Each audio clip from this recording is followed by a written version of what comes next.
মানে কথা হলো কি মানে মুসলিমৰ যে নামাজ রোজা বলে এইটো মানে অলপ মাঝে মাঝে কৈ থাকে যে এই নামাজ রোজা আজান বন্ধ হব এইটো মানে বেয়া লাগে অলপ মানে মোৰ মতে কি মানে হিন্দু মুসলিম ভাই ভাই সব একেলগে থাকক মাটির বাট্টা লাগে আচ্ছা এতিয়া নামাজ বন্ধ হব বুলি কংগ্রেসে কয় না বিজেপিয়ে কয় কংগ্রেসে কয়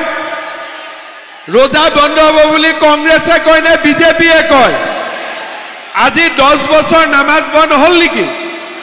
তেতিয়ালে কংগ্রেসী বিলাকে কিয় কৈ থাকে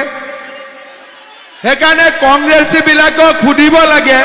যে তহতি 10 বছর একেটা কথাই কিয় কৈ আছ নতুন কথা ক হয় না নহয় আজি মোদী প্রধানমন্ত্রী হওয়ার পিছত কোনোবা মুসলমান মানুহৰ খুনতলিত কিবা দিগদার হয়েছে নেকি দিগদার হওয়াটো কারো নাই কিন্তু প্রচার কোনে চলায় কংগ্রেসী বিলাকে চলাই থাকে হয় না নহয় হেকাৰণে কংগ্ৰেসী বিলাকক কব লাগে যে তহতৰ খুটা কম্বলৰ দিন গল আৰু এবাৰ মামাক ভোট দিম হব একবাৰ মুখ ভোট দি দে